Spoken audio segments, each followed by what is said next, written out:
At 31 years old, Eleanor Marston had lived a life of quiet privilege. Not extravagant, not flashy, but safe, predictable.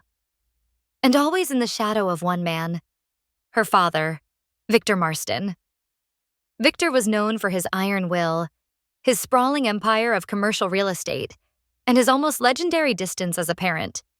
Eleanor had grown up in his shadow, in the vast corridors of the Marston estate, a Gothic revival manor tucked away behind thick hedges and iron gates on the edge of Surrey. She had left home at 19, determined to carve out her own modest career as an interior designer. And she had. Her flat in London was modest, her clients small-scale. She worked quietly, took care of her plants, read novels in the bath, and always wore her long, dark blonde curls loose, like armor. Then, on a cold March morning, a phone call changed everything. "Miss Marston," the voice said, smooth and formal. "I'm sorry to inform you that your father passed away in his sleep." The silence that followed was stranger than grief, a sensation like being unmoored from something, even if that something had always been at a distance. 2 weeks later, Eleanor stood in her late father's lawyer's office. The tall, leather-bound books, the polished wood panels, it all seemed pulled from a scene in a courtroom drama.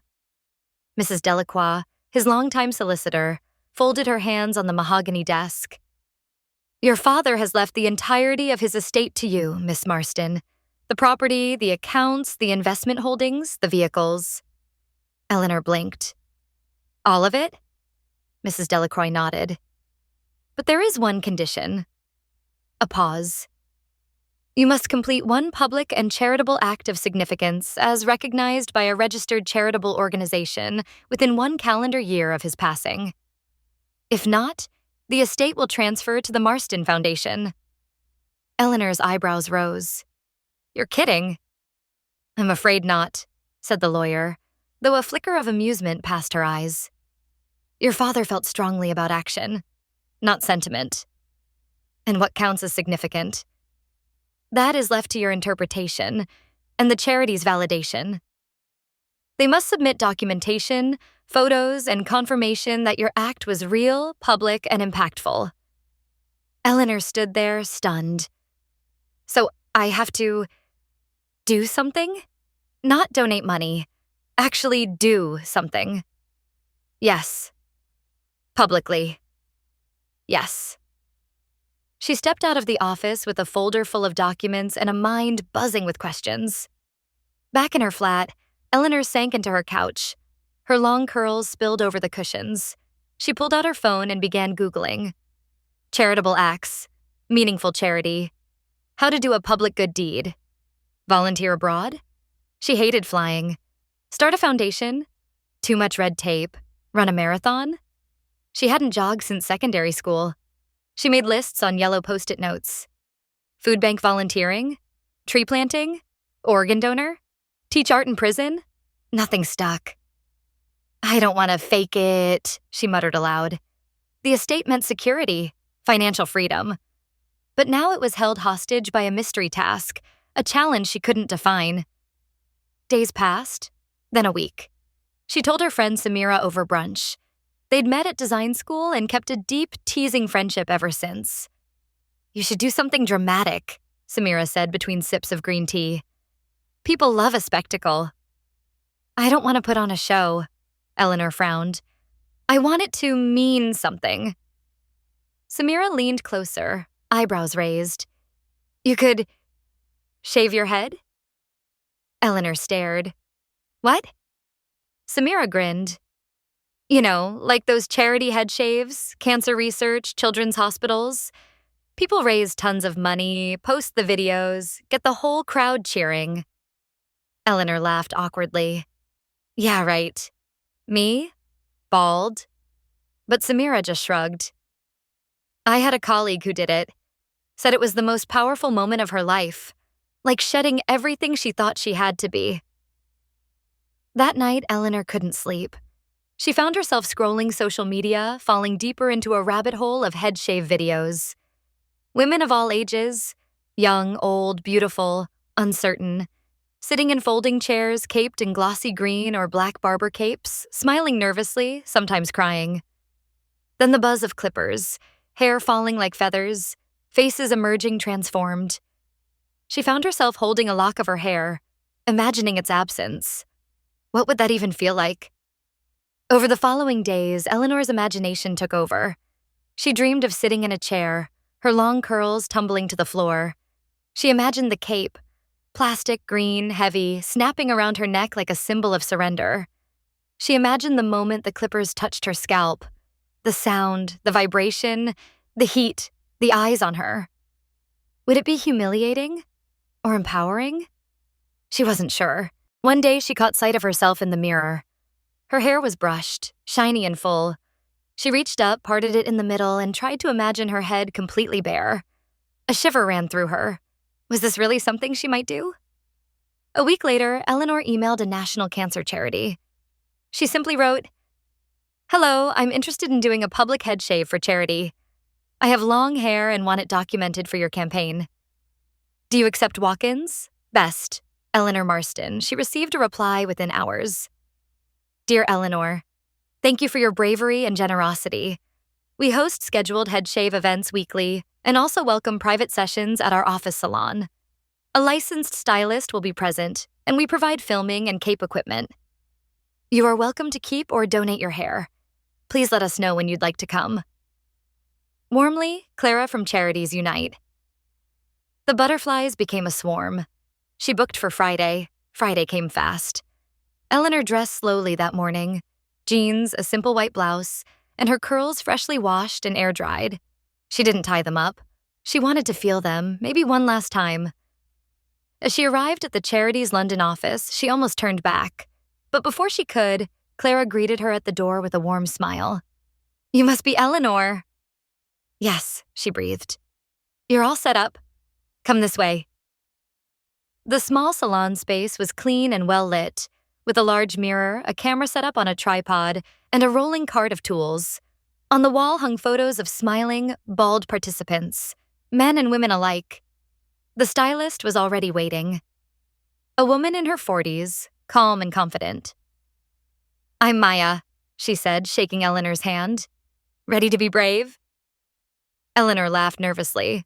"I think so." "Take a seat." Eleanor lowered herself into the padded salon chair. "Would you like to keep your ponytails?" "Yes," she said without hesitation. Maya picked up a soft brush and began gently combing Eleanor's long curls, humming under her breath. Then she picked up a thick forest green PVC barber cape. Eleanor stared at it as it unfolded, wide, glossy, and heavy. It smelled faintly of plastic and hairspray. "Head up," Maya said softly. Eleanor lifted her chin. Maya swept the cape over her shoulders, tucking it snugly around her neck. The click of the clasp echoed like a closing vault. The weight of the cape pressed her down.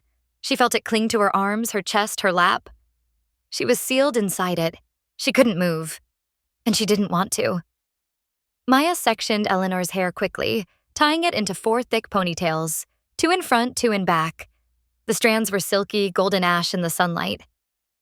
"Last chance to back out," Maya said, scissors in hand. Eleanor looked at her reflection. She saw her face framed by years of identity, expectation, beauty, image. And then she said, "Let's begin." The first snip came fast, scissors crunching through thick hair. The severed ponytail dropped into Maya's hand like a trophy. Eleanor gasped involuntarily. Then another snip, another fall of weight. Her head felt lighter already. The last ponytail slid away and Maya placed all 4 into Eleanor's lap. "You did it," she whispered. "Now for the real part." The clippers clicked on with a loud pop. Eleanor froze. Maya moved behind her. "Chin down." She obeyed. The buzzing grew louder and then contact. The clippers touched her crown and began their slow, deliberate path down the center of her scalp. She felt everything, the vibration against bone, the tug as hair lifted away, the sudden rush of cool air on exposed skin. A waterfall of shorn hair cascaded down the cape, sliding over her lap like silk snakes. People outside the room cheered. Clara clapped. Someone took photos. Maya continued methodically. Top, sides, then back. Each pass revealed more scalp, more vulnerability, more of Eleanor than she'd ever shown anyone. Her ears, once hidden, were now fully exposed. Her head shape revealed, her identity shifting in real time. The cape was now a blanket of curls. Eleanor felt raw, alive. When the buzzing stopped, she was almost bald. Maya picked up a warm cloth and wiped Eleanor's scalp clean. "Want to go all the way?" she asked. "Razor smooth?" Eleanor nodded slowly. "Yes." Maya massaged shaving foam gently over her scalp. The sensation was soothing, like a farewell ritual. Then came the straight razor. With slow, precise movements, Maya shaved Eleanor's head clean, stroke by stroke. It felt strangely sensual, comforting, intimate. Eleanor closed her eyes, let herself feel every second. When Maya finally wiped her scalp clean and applied a gentle balm, the room went quiet. She undid the cape, pulled it away with a rustle. Eleanor sat motionless, her head gleaming, bare, proud. Maya turned her toward the mirror. Eleanor opened her eyes.